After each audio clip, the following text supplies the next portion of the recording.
My name is Vexus Thorn, and I am writing these words from a cold stone cell on a world that is not my own. In 3 days my people will end my life. I am not afraid, not anymore. Fear was something I lost on a small blue world called Meridian 3, and what I found in its place was something my species does not have a word for, so I will borrow a human word. I will call it respect. But before I tell you how I came to be here, you must understand who I was. You must understand the Vorlon Dominion, the empire that raised me, trained me, and sent me across the stars to crush a species it considered beneath notice. I was born on Casaris Prime, the crown world of our empire. My kind stand nearly 9 ft tall. Our scales are thick and hard, the color of deep green stone. We have 2 hearts, 3 rows of teeth, and a memory passed down through blood, so that every young Vorlon knows the taste of every war his ancestors ever fought. We are proud, we are strong, we have conquered 340 worlds across 3 arms of the galaxy, and we have never lost. I grew up believing we never could. My father was a fleet commander. My mother taught combat philosophy at the War Academy. From the moment I could walk on my hind legs, I was told that the galaxy belonged to those who took it, and that the Vorlons had taken more than anyone. I studied tactics. I studied history. I learned the names of 100 fallen species who had tried to resist us and failed. The Jorvani, who begged for mercy at the end. The Kith, who tried to hide in the dark spaces between stars. The Pelari, who offered us their finest treasures and still lost their worlds. None of them lasted, none of them mattered. They were stories we told young warriors to remind them how the galaxy truly worked. When I graduated from the academy at the top of my class, I was given the rank of sub-commander. I was 22 years old by your reckoning, which is still young for my kind, but old enough to lead. I was given a ship, I was given warriors, and then I waited for months for a chance to prove myself. That chance came on a gray morning when I was summoned to the High Council chamber. I walked into that great hall with my head held high and my tail curled behind me in the proper stance of respect. Warlord Kesseth himself sat at the center of the council ring, his old scales dull with age, but his eyes still sharp as blades. He told me there was a new species, a small one, a young one. They called themselves humans. I remember the images they showed me.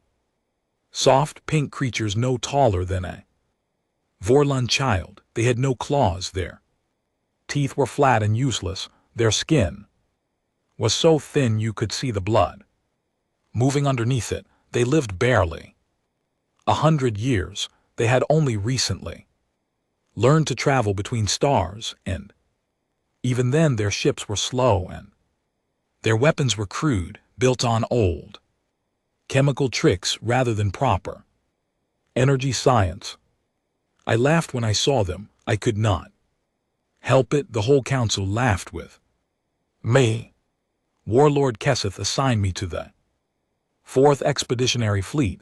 Our mission was simple. There was a human colony world called Meridian 3, a small green planet on the edge of their territory. We were to take it, subdue the population, and begin the long process of adding humanity to the list of species that serve the Dominion. Council did not even classify them as a proper enemy. They marked them as Tier 7, which in our language means soft prey. It is the same classification we give to the grazing beasts on our own home world. I thought it was a great honor. I Thought I had been chosen for an easy victory, one that would build my name. Without risking my life, I was wrong about almost every part of that thought. But I did not know it yet. The fleet gathered above Casaris Prime. Over the next 2 weeks, 40 capital ships, 200 smaller vessels, more than 80,000. Warriors all trained, all armored, carrying the best weapons our forges could produce. I stood on the bridge of my command cruiser and watched them assemble, and my 2 hearts beat together in a slow, steady rhythm of certainty. I remember the night before we left, I sat in my private chamber and recorded a personal log. I still remember what I said into that recorder because the words have haunted me every day since. I said this will be over before my second meal cycle, a shame. I had hoped for a real fight. Then I closed the log, ate a good meal of raw crushed meat, and went to sleep, dreaming of medals and promotions. The jump to the Meridian system took 4 days. During that time I studied everything our scouts had gathered about the humans, their history as best we could understand. It was strange. They had only one home world, a small planet called Earth, third from a yellow sun. They had been using tools for less than 1,000,000 years, which by Vorlon standards made them infants. They had nearly destroyed themselves several times through their own wars, and yet they kept building, kept growing, kept pushing outward. Our scouts noted one thing that puzzled them. Human history was full of wars. Constant wars, war against each other, war against the land, war against the sky, war against the animals on their own world. It was as if they could not stop fighting even when there was no one left to fight. I remember reading that report and thinking it was a sign of their weakness, a species that could not make peace with itself. I thought would never stand against a united empire like ours.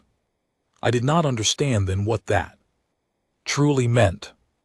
On the 4th day, the fleet dropped out of hyperspace at the edge of the Meridian system. The human sun was a small yellow dot ahead of us, and somewhere near it was the colony we had come to take. My bridge crew moved with practice calm. The navigators plotted our approach. The weapons officers ran their final checks. Everything was as it should be. I stood at the center of my bridge, and I ordered the fleet forward. Our long-range sensors began painting the human defenses.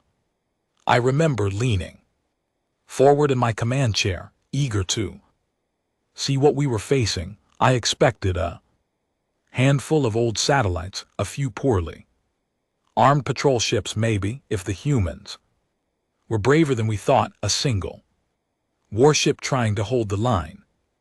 What I saw instead made me frown. There were ships out there, more than our scouts had reported, smaller than ours, yes, older in their technology. Yes, but they were moving into formation. They were not running. They were not signaling for surrender. They were coming toward us. My first officer, a veteran named Drazik, spoke from his station in a careful voice. "Sub-commander," he said, "the human ships are on an intercept course. They are accelerating." I watched the tactical display for a long moment. I counted the human vessels, 31 against our more than 200. And yet they were charging directly into our fleet, into weapons that outranged them, into numbers that should have broken any sane commander's will. For a brief moment, something cold and small moved in my chest. I did not recognize it. I pushed it away. I told Drazik they were simply delaying us, that they wanted to buy time for the Colony to evacuate or hide or prepare. Some last desperate stand that would change nothing. I ordered the fleet to open fire at maximum range. I told my crew this would be a short engagement. The first volleys left our ships in bright lines of light streaking across the dark toward the human formation. And then the humans did something I did not expect. They did not scatter, they did not try to evade. They charged harder, faster, straight through our fire, taking hits that should have destroyed them, losing ships and still pressing on. One of their frigates, already burning, already half broken, did not turn away from our advance. It accelerated until its engines gave out, and it slammed into the side of one of our heavy cruisers at full speed. The cruiser was the Varneth, a ship I had served aboard as a cadet. It had a crew of 900. It split in half before my eyes, venting fire and air into the cold dark, and then it was gone. I sat in my command chair, and I stared at the empty space where the Varneth had been. My bridge was silent. Even Drazik, old and hardened as he was, had nothing to say. The humans kept coming, and somewhere deep inside me, beneath all the pride and all the certainty, that small cold feeling grew just a little larger. I did not know it yet, but I had just seen the first real human I would ever meet. I did not know their names. I did not know what they believed or what they loved or what they were willing to give to protect it. I only knew that they had done something no sane species was supposed to do. They had looked at a force that outnumbered them 10 to 1, armed with weapons beyond their understanding, backed by an empire older than their entire written history, and they had decided to fight anyway. That was the moment, though I would not admit it for a long time, that my first battle against humans truly began. And that was the moment I took my first real step toward this prison cell and toward the end that waits for me in 3 days. But before the end, there is so much more to tell, because what happened next on the surface of Meridian 3 was something my people were not ready for, and something I, in all my proud certainty, was about to learn the hard way. For the humans had not even begun to show me what they were. The battle in orbit lasted less than an hour, and when it was over, my fleet had won. On the surface of every tactical display we had won. 29 of the 31 human ships were gone. We had lost only 4 of our own. By every measure the Dominion used to judge a battle, it was a clear victory. But as I stood on my bridge and looked at the numbers, I could not shake the cold feeling inside my chest, because 4 Vorleggen ships had not been lost in centuries of conquest. 4 ships against 31 primitive vessels flown by a species we had classified as soft prey. I told myself it did not matter. I told myself the true battle was still to come on the ground, where our warriors would crush the colony and take the world. I gave the order to begin the invasion. And somewhere below us on that small green world, the humans were waiting. The sensor officer turned to me with a strange expression on his scaled face. "Sub-Commander," he said quietly, "we are receiving a transmission from the planet. It is in our language. They must have learned it from our own scouts before they were captured." "Play it," I said. The voice that filled the bridge was soft. It was the voice of a human female, calm and clear, speaking Vorleggen with only a slight accent. She did not shout, she did not threaten, she simply spoke. She said, "Welcome to Meridian 3, my Name is Elena. You have come a very long way to die here. Please turn around. Go home. We do not want this fight, but if you come down to our world, you will not be going back to yours."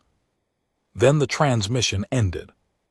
My crew waited for me to speak. They waited for me to laugh or to curse or to issue some defiant order, but I did not speak for a long moment because something about that voice had stopped me. There was no fear in it. There was no anger. There was only a terrible, quiet certainty, the kind of certainty I had only ever heard in the voices of the oldest Vorlagan warlords. I finally spoke. I told my crew to prepare the landing craft. I told them we would begin the ground assault in 6 hours. But as I walked off the bridge to my chamber, the voice of the human female stayed with me. Elena, that was her name, Elena. It was the first human name I ever learned. And as I sat alone in my room before the landing, I did not yet know that it would also be the last one I ever forgot. The landing was the beginning of everything I got wrong. Our assault craft dropped through the clouds of Meridian 3 in perfect formation, 2,000 of them spread across the sky like a dark storm. I rode in the lead vessel, armored in my full combat harness, my personal blade at my hip and my sidearm on my thigh. Around me stood my personal guard, 12 of the finest warriors the Dominion had ever produced. Each of them had fought on at least 3 worlds. Each of them had killed more enemies than I had years of life. I trusted them more than I trusted my own shadow. The plan was simple. We would land in a wide ring around the human capital city called Bridgepoint, and we would close in from all sides. The humans, lacking the numbers and the weapons to defend such a large area, would be forced to either retreat into the city center, where we would trap them, or scatter into the countryside, where we would hunt them down in small groups. It was a plan that had worked on 16 other worlds. It had never failed. The first sign that something was wrong came in the first 5 minutes. As our craft descended toward the landing zones, the air around us began to fill with small metal objects. They were not missiles. They were not energy weapons. They were simple projectiles launched from the ground by what our sensors told us were primitive ballistic weapons. Our armor should have laughed at such attacks.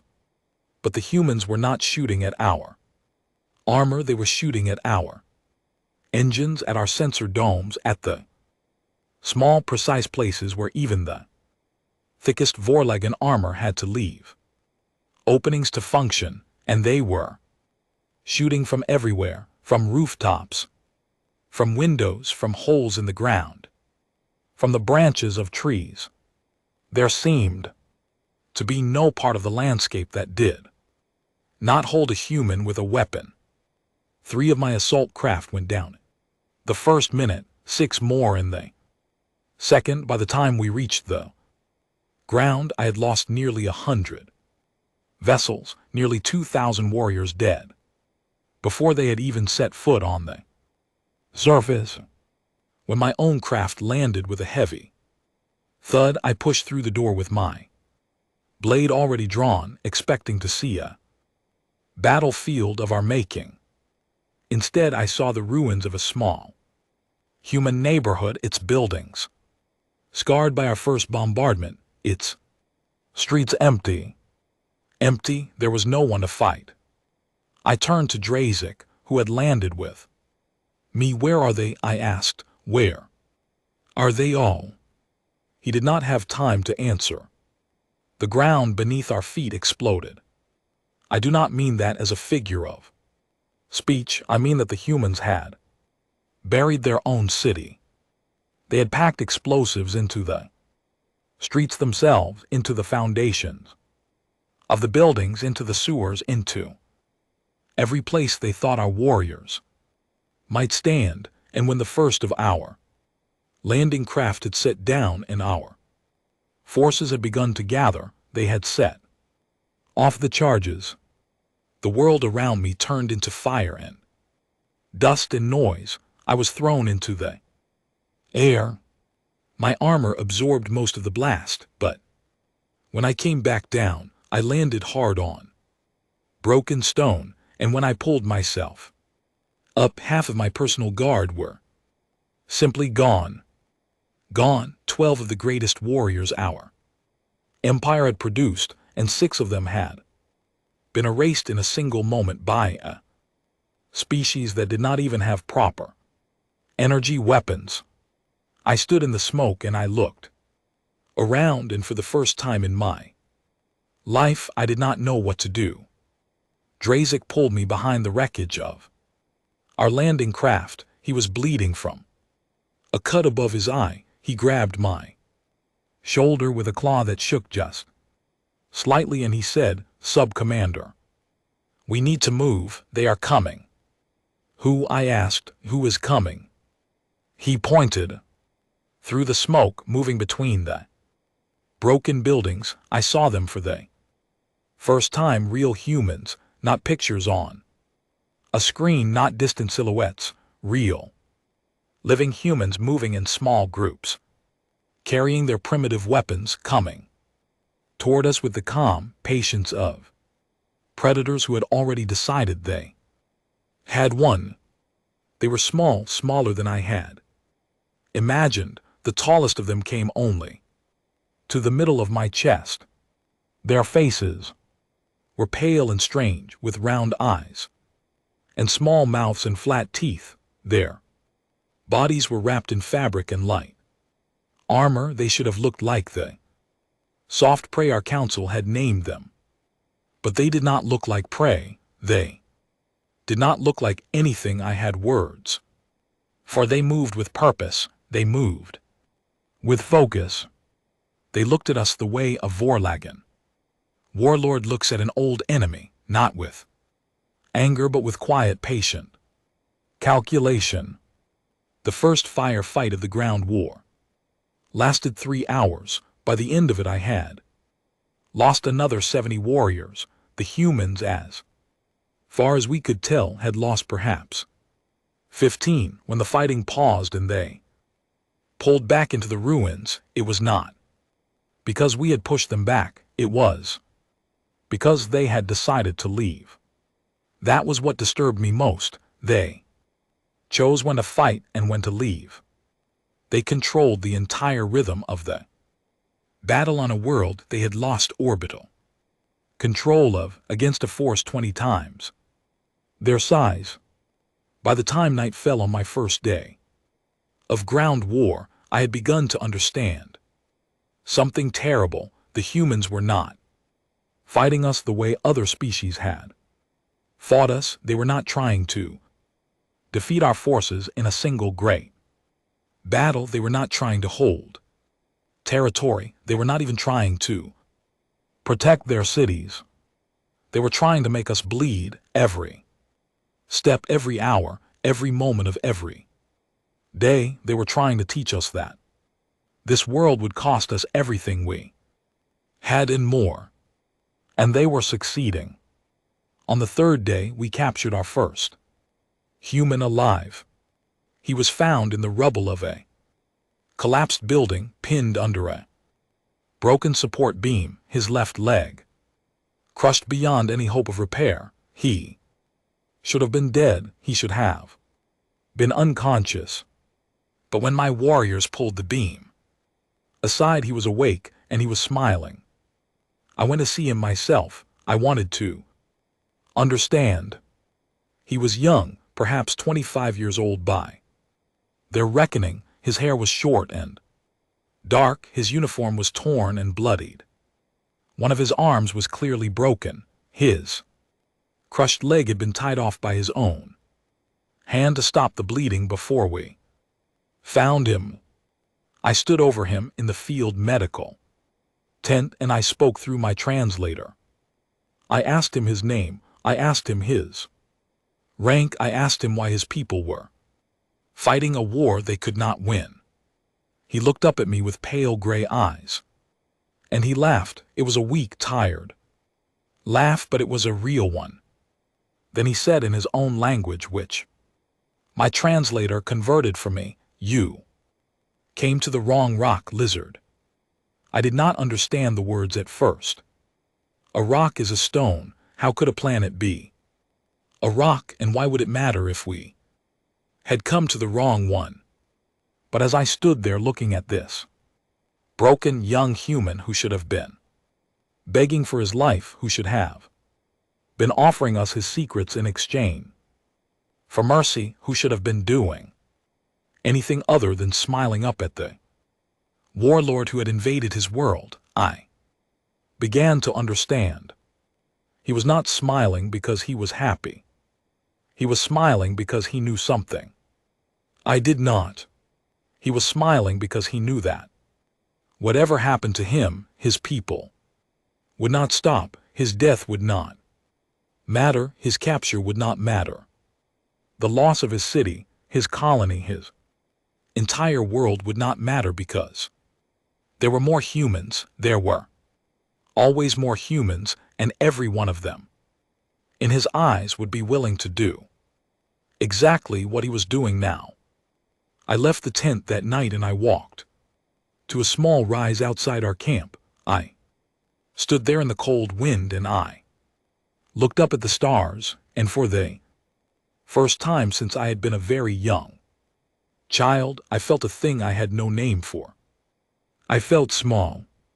The stars above Meridian 3 were the same stars that shone over Cassara's prime, the same stars my father had navigated by, the same stars my mother had taught me to find in the sky when I was no taller than her knee.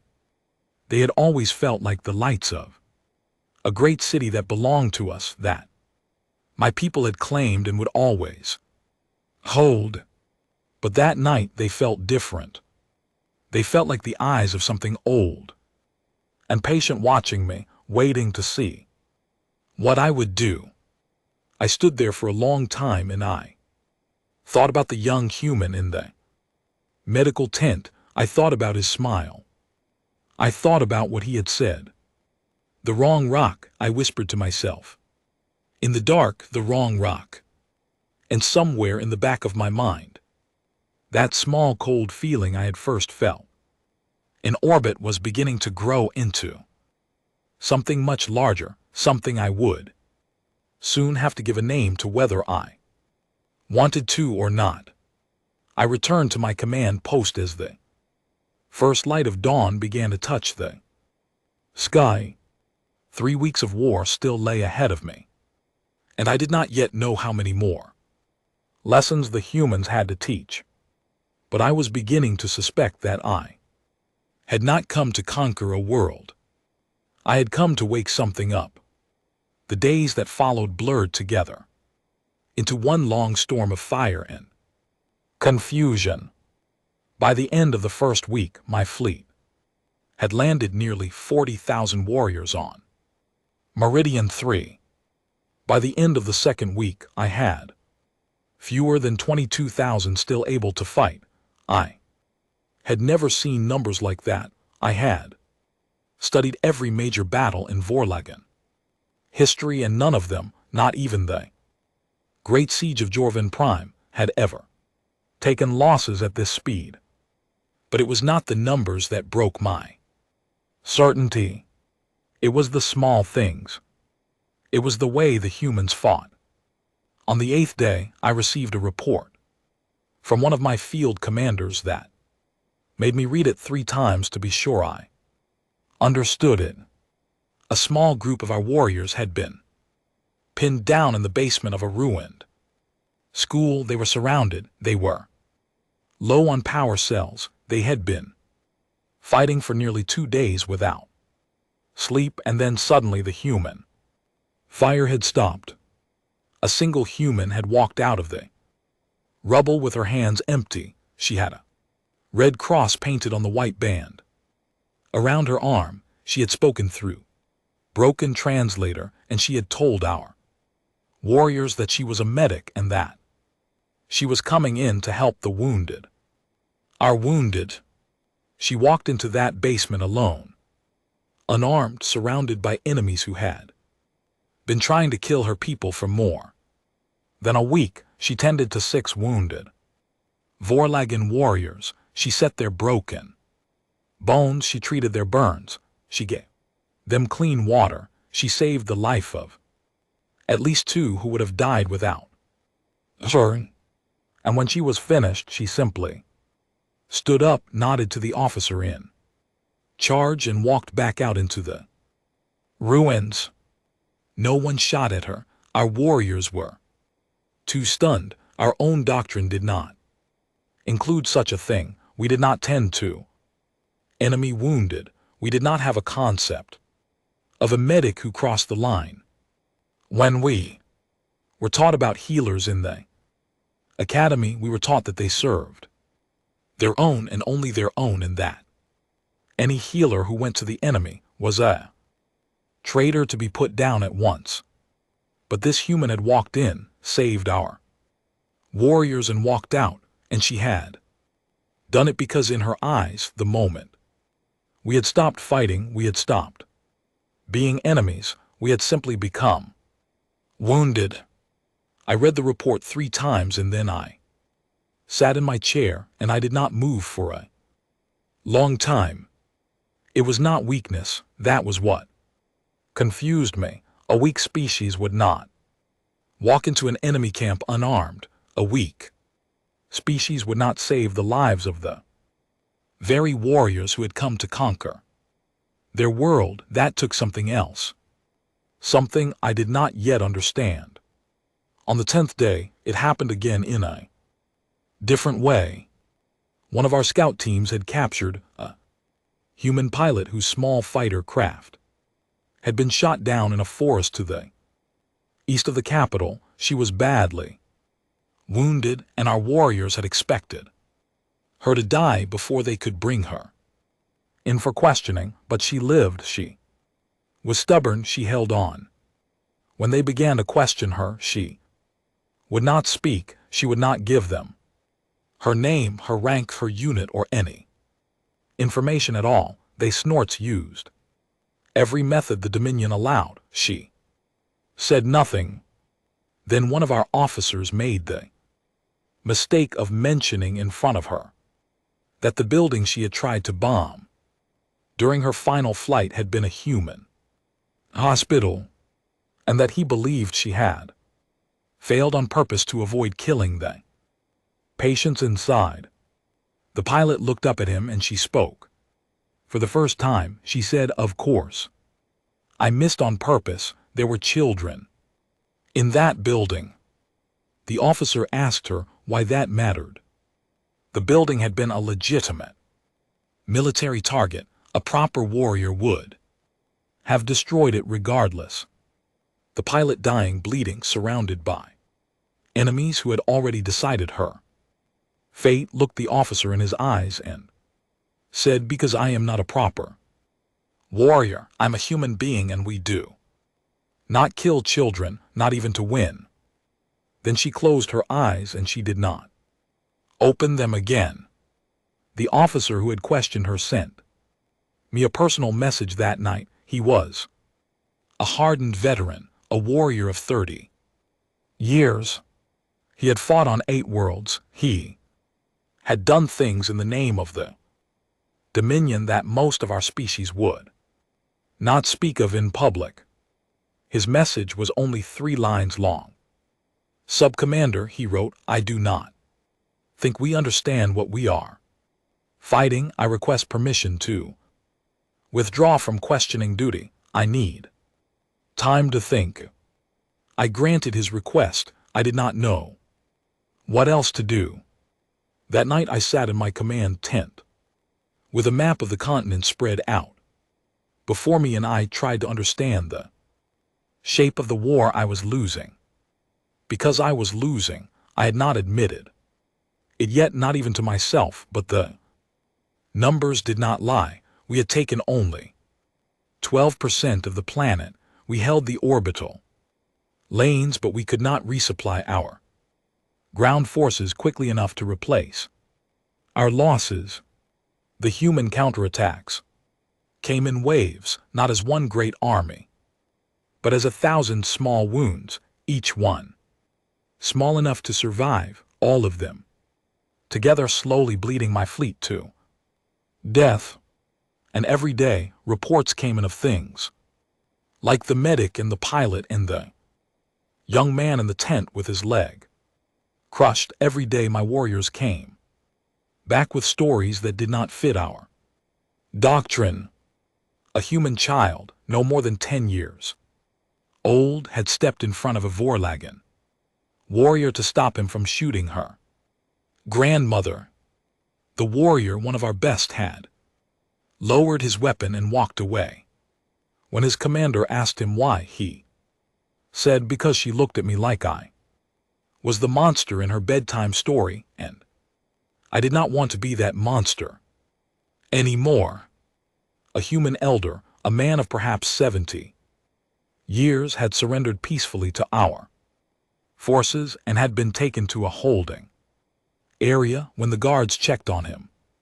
That night, he was gone, but 6 of our wounded prisoners, humans who had been captured in earlier fighting, were also gone. The old man had freed them and slipped away into the city somehow without being seen. He had come in on purpose to rescue them. He had surrendered on purpose to get close. A human soldier, surrounded and out of ammunition, had waited until a Vorlag squad came close, and then he had used himself as a weapon in a way that killed the squad and saved the civilians he had been protecting. He had left a note pinned to his chest. The note said only 4 words: "Tell my daughter sorry." Every report, every day, more stories I could not explain. And then on the 15th day our scouts brought back a captured document. It was not a military plan. It was not a code book. It was a simple record written in the human language that had been left behind in a school we had overrun. It was a history book. One of our translators worked through the night to read it, and in the morning he brought his findings to me. His face was strange. His scales were pale. "Sub-Commander," he said, "I think we need to talk about Earth." I let him speak, and as he spoke, everything I thought I knew about the humans fell apart. Earth, he told me, was not a peaceful cradle of a young species. Earth was a death world. The planet that had given birth to humanity had more large predators per square unit of land than any world we had ever charted. It had creatures with claws, creatures with teeth, creatures with poison, creatures that hunted in packs, creatures that hunted alone. It had weather that killed. It had plants that killed. It had diseases that killed. It had oceans full of things that killed. It had mountains that killed. And into this world, millions of years ago, had come a small soft creature with no claws and no fangs and thin skin. And that creature had not only survived, it had conquered. Humans, my translator explained, had a trait that was almost unique among the species we had encountered. They were persistent predators. When they wanted to hunt something, they did not ambush it. They did not overpower it. They simply followed it for hours, for days. They would run after their prey until the prey collapsed from exhaustion, and then they would take it. Their bodies, soft and weak as they seemed, were built to outlast almost any other living thing on their home world. But that was only the beginning. Humans had also done something else. They had formed packs, not small packs of a dozen or so like many predators, vast packs. Packs of hundreds, then thousands, then millions. And those packs had cared for each other in ways that had no parallel. In our own history, a Vorlag mother will care for her young until they can hunt. After that, they are on their own. A human mother will care for her young for 20 years and then continue to care for them for the rest of her life. A Vorlag warrior who is too wounded to fight is left behind. According to our oldest traditions, human wounded is carried home, even if the carrying risks more lives. The translator read from the book. He read about human wars, and there were thousands of them. He read about human disasters, floods and fires and sicknesses that had killed millions. He read about times when humans had fought each other with weapons terrible enough to end all life on their own world. And every time, every single time the humans had survived, they had rebuilt. They had come back harder and stronger and more determined. I listened to him for hours, and when he was finished, I understood something that made my two hearts grow cold. The Dominion had not discovered a young species. The Dominion had not found soft prey. The Dominion had walked into the hunting grounds of the oldest survivors in the galaxy, a species that had spent its entire existence learning how to not die, against a world that had tried everything to kill it. And we had decided to add ourselves to the long list of things that had tried. That night, Warlord Kesseth himself arrived at our command post. He had come down from the fleet to take personal command of the ground war. He was old and scarred, and he did not believe in the reports I was sending up to orbit. He thought I was weak. He thought I was making excuses for my losses. He listened to me for 10 minutes, then he slammed his claw on the map table, and he said, "Enough. If the humans will not break, we will break their world." He gave the order for full orbital bombardment of the human cities we had not yet taken. He did not wait for council approval. He did not consult the other commanders. He simply gave the order, and the fleet above us began to prepare. I wanted to stop him. I should have stopped him, but I was still a sub-commander, and he was a warlord, and in our empire, warlords do not take counsel from their juniors. The bombardment was scheduled for dawn, but dawn never came for Warlord Kesseth, because that night the humans did something no one, not one of us, had ever thought possible. They captured 3 of our supply shuttles in a small raid on our outer perimeter. They did not destroy them. They did not even damage them. They simply took them very quietly, and they flew them up into orbit using their cargo codes and their transponder signals, because our own scouts had made the mistake of landing at human airfields in the early days, and the humans had watched and learned and copied. The shuttles approached the flagship at dawn. They were cleared to dock. They were waved through every security check, and when they reached the flagship's main bay, they detonated all 3 of them at once. Full cargo, loads of captured Vorlag explosives, stolen from our own supply lines and repurposed by human hands. The flagship did not survive the blast. Warlord Kesseth did not survive. Nearly 4,000 warriors on that ship did not survive. The bombardment order was never given because there was no longer a command structure in orbit to give it. And I, Subcommander Vexus Thorn, 22 years old by your reckoning, found myself standing in a command tent on a world that was killing me, looking at a fleet in disarray, and realizing that I was now the senior officer alive. I was in command. I had never wanted it. I had never asked for it. I had dreamed of a quick victory and a medal to hang above my father's hearth. Instead, I had a shattered fleet, 20,000 warriors who could not be resupplied, a dead warlord, and an enemy who had just taught me that no ship, no formation, no battle plan was safe from their minds. I sat down on a camp stool, and I put my head in my claws, and for a moment, for just a moment, I understood something. I understood the smile on the face of the young man in the medical tent. I understood the quiet voice of the woman named Elena in the transmission. I understood why the humans fought the way they did, why they died the way they did, why they refused to stop the way they did. It was not because they were brave, or rather, it was not only because they were brave.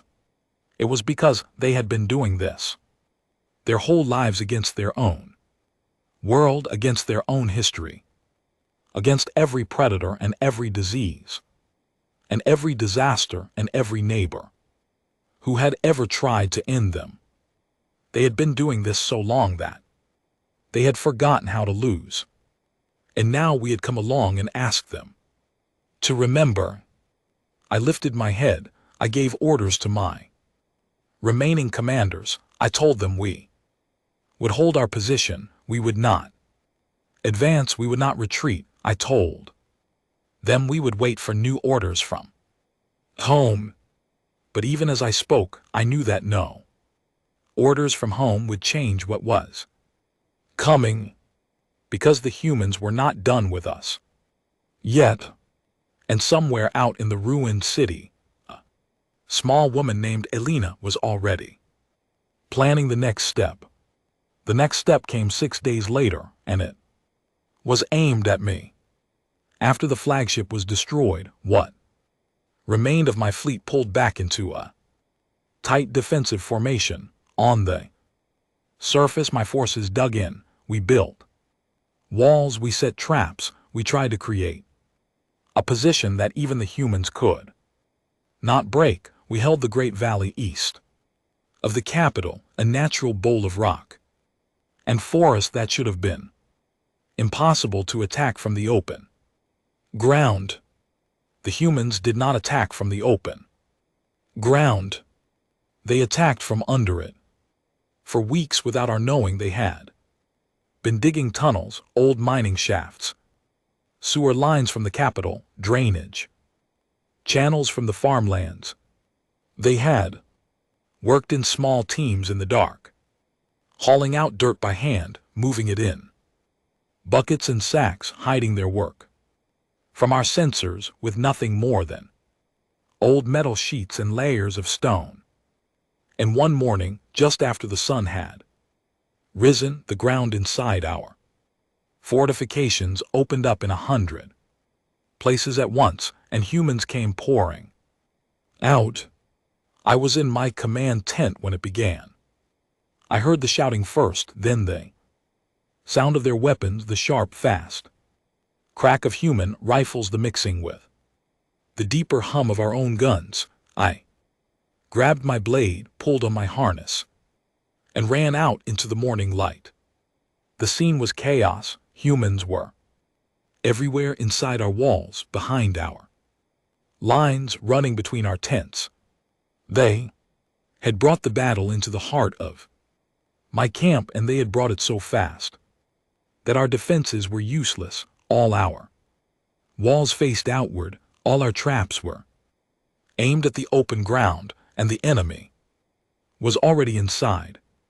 I ordered my guard to follow me. We pushed toward the center of the camp, trying to reach the communications post to call the fleet for support, but humans had already taken the communications post. We could see them inside, setting charges, cutting wires, preparing to destroy it.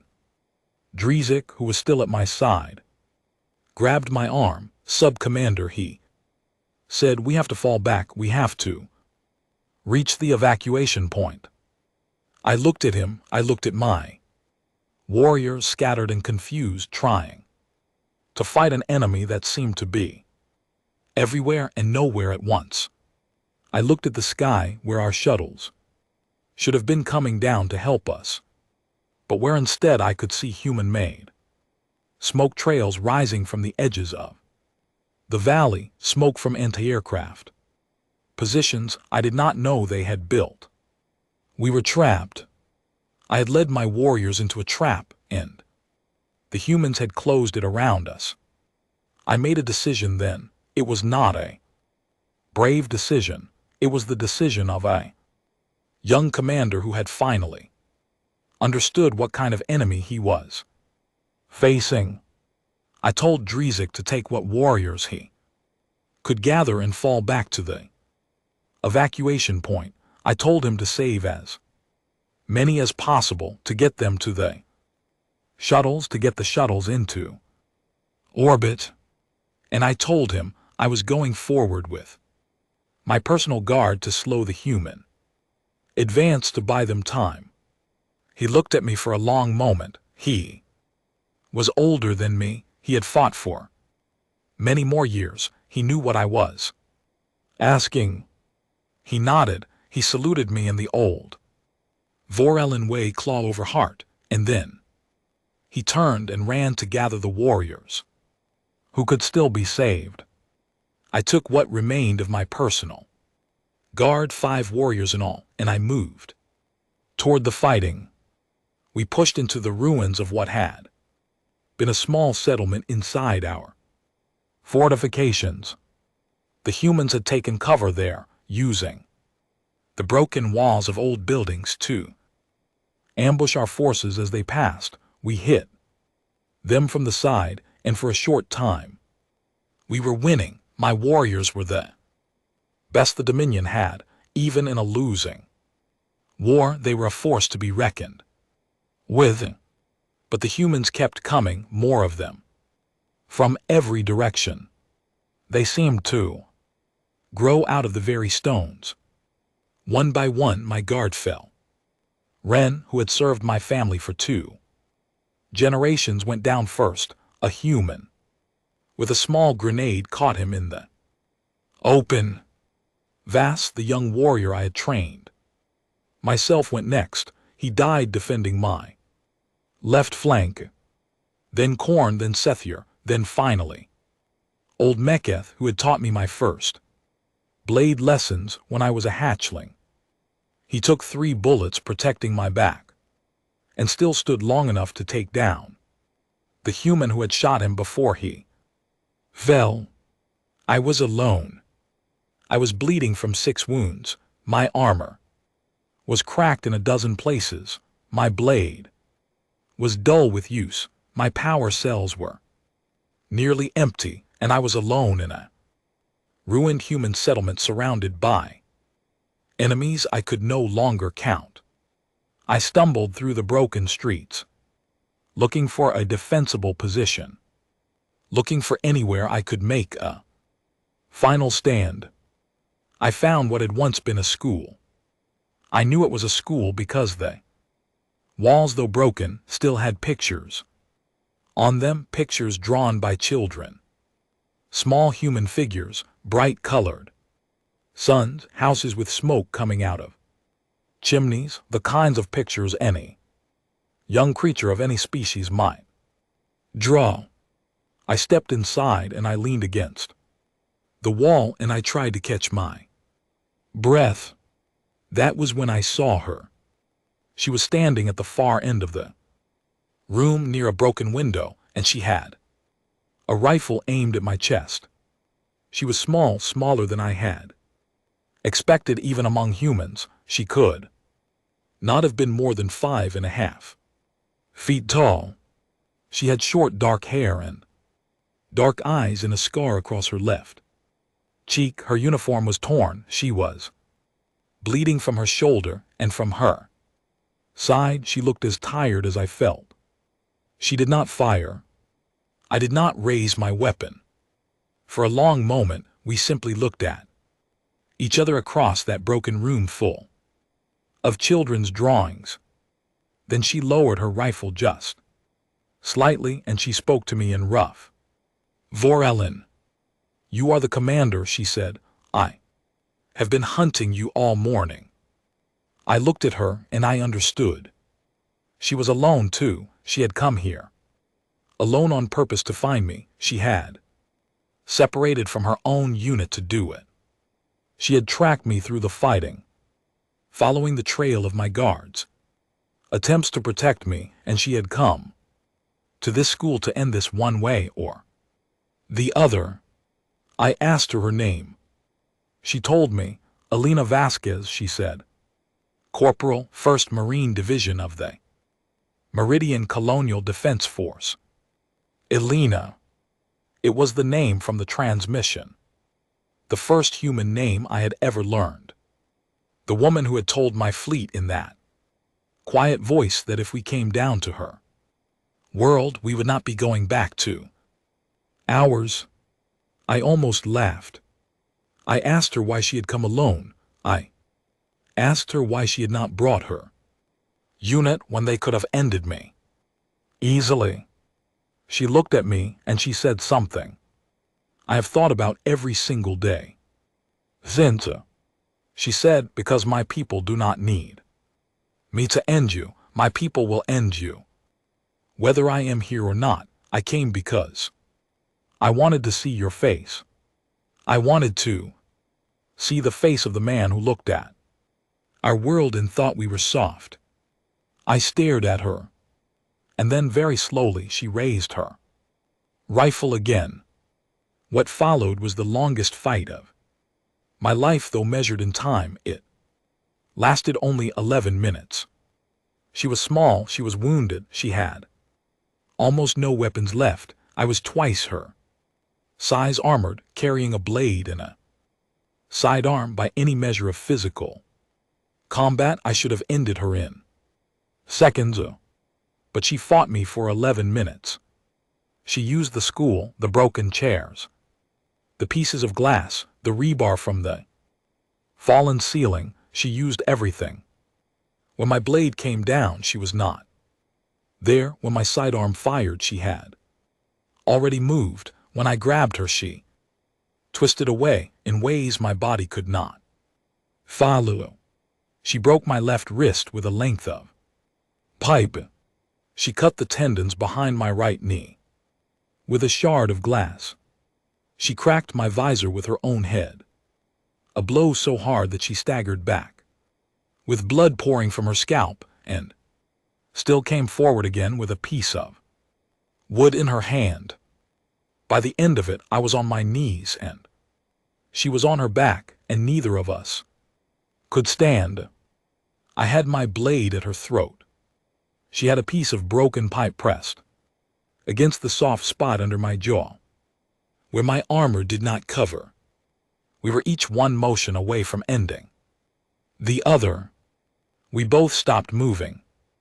I looked down at her, she looked up at me. We were both breathing hard. We were both bleeding. We were both, I think, beyond fear. I asked her through my damaged translator, why? Why do you fight? Why do you fight like this? You have lost. Your colony is broken. Your city is ruined. Even if you end me, another will come. You cannot win. She looked up at me and she smiled.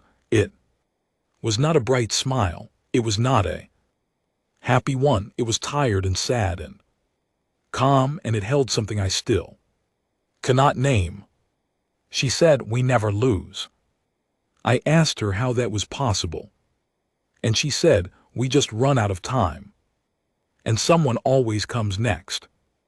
I did not move. I did not strike. I could have, she could have, neither of us did, because in that moment something had happened between us that I still do not have the words for, something that was not friendship and was not mercy and was not even respect exactly. It was Something older, something deeper. 2. Warriors at the end of their strength, looking at each other and recognizing each other not as enemies but as the same thing as the same thing. Then the doors of the school broke open, and her people came in. They filled the room, dozens of them. They saw her on the floor, and they saw me above her with my blade, and I could see in their eyes what was about to happen. But Alina raised her hand, just her hand, a small, weak motion. She said, "Wait." They waited. She looked at me and she said, "Put down the blade, put it down, and we will not kill you." I looked at her for a long moment, and then, for reasons I could not have explained at the time, I obeyed. I put down my blade. I laid it on the broken floor beside her, and I raised my hands, and I surrendered. The humans came forward and took me. They were not gentle, but they were not cruel. They tied my hands with strong cord. They put a cloth over my wounds. They carried me out of the school, past the ruins of my own command post, past the bodies of my warriors, past the broken walls of everything I had brought to this world. As they carried me away, I looked back.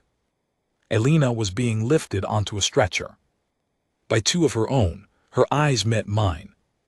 Across the ruins, she raised one hand just slightly, and she held it up.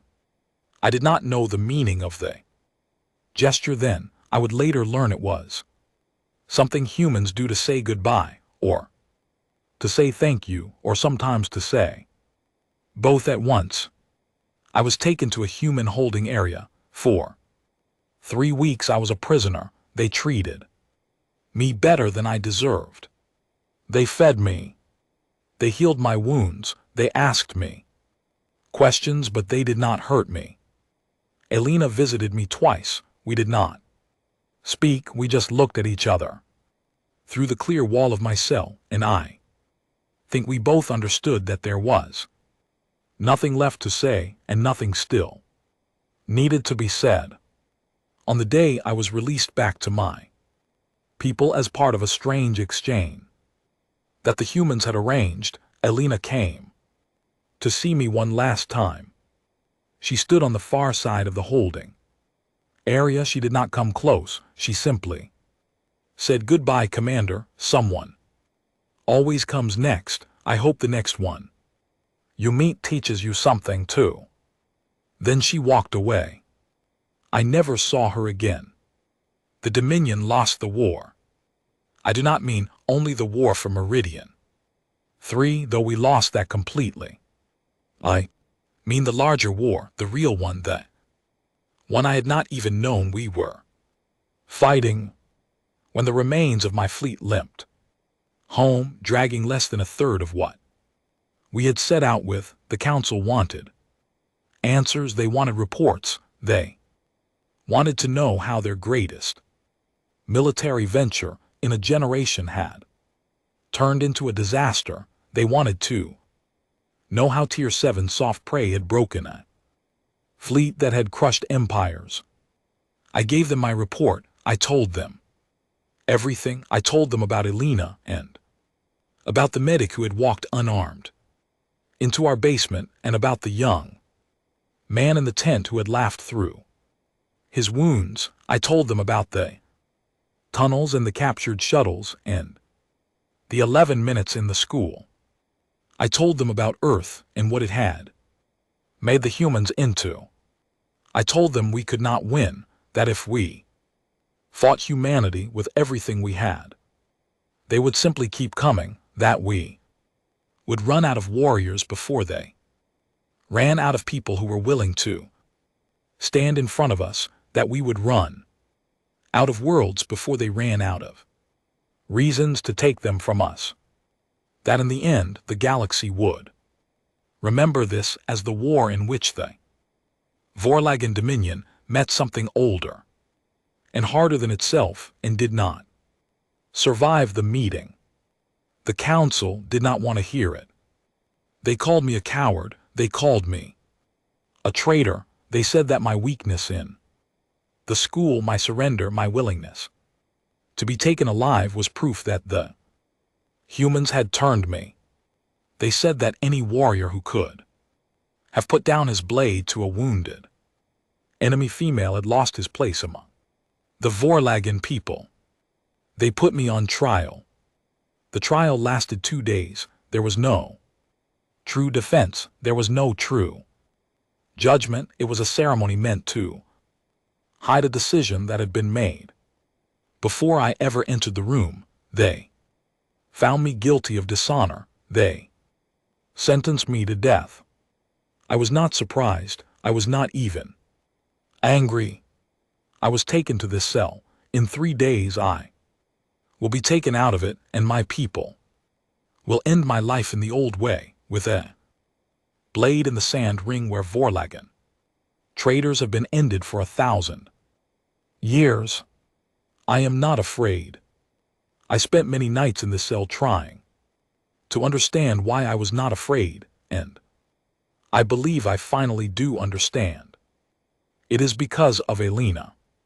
Because of a small woman with a scar on her cheek who fought me for 11 minutes in a ruined school and then told me to put down my blade, because of the smile she gave me when I asked her why her people fought, because of what she said to me.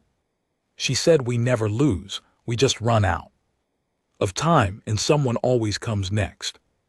I have thought about those words every day. At first I thought she meant that humanity would always send more warriors, that behind every human who fell another would stand up, that the war could go on forever because the supply of willing humans could not be broken. But that was not what she meant, not really. What she meant, I think, was something larger, something I had to learn slowly. In this cell in the dark over many nights, she meant that her people did not measure life the way we do. We measure a life by what it conquers, by what it takes, by the weight of its victories. Vorlagen warrior who dies having taken 3 worlds is considered great. Vorlagen warrior who dies having taken none is considered a failure. Humans do not measure life that way. Humans measure a life by what it stands up for, by what it refuses to let fall. Elena was not trying to win the war in that school. She was not trying to win the war when she hunted me through the ruins. She was not even trying to survive.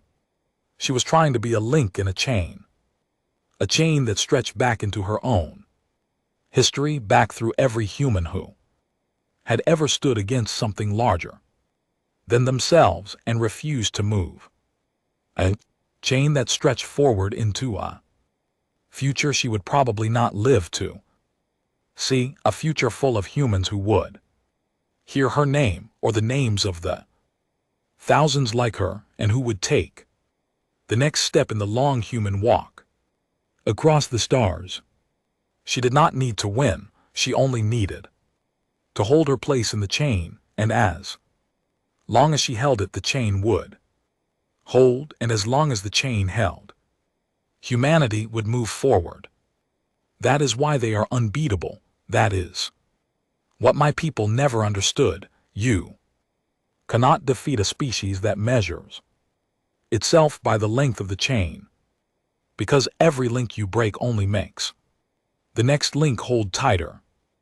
We thought we were hunting prey.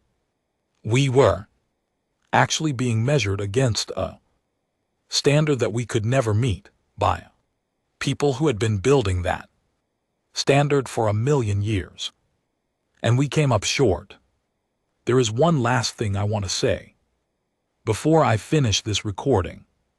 When I stood over Elena in that school, with my blade at her throat, I could have ended her. I was stronger, I was faster, even wounded. I could have done it in a single motion before her people came through the doors. I did not. I have asked myself 1,000 times why. I did not. I used to think it was weakness. The council certainly did. My people will die believing it was weakness. But I have come to understand that it was not weakness. It was the first brave thing I had ever done. All my life I had been told that courage was taking lives, taking worlds, taking the things that other species held dear and adding them to the collection of the dominion. That was what a Vorlagen warrior was. That was what I had been trained to be. But in that moment, in that ruined school with a wounded human woman under my blade, I did something no one had ever taught me to do. I chose not to take.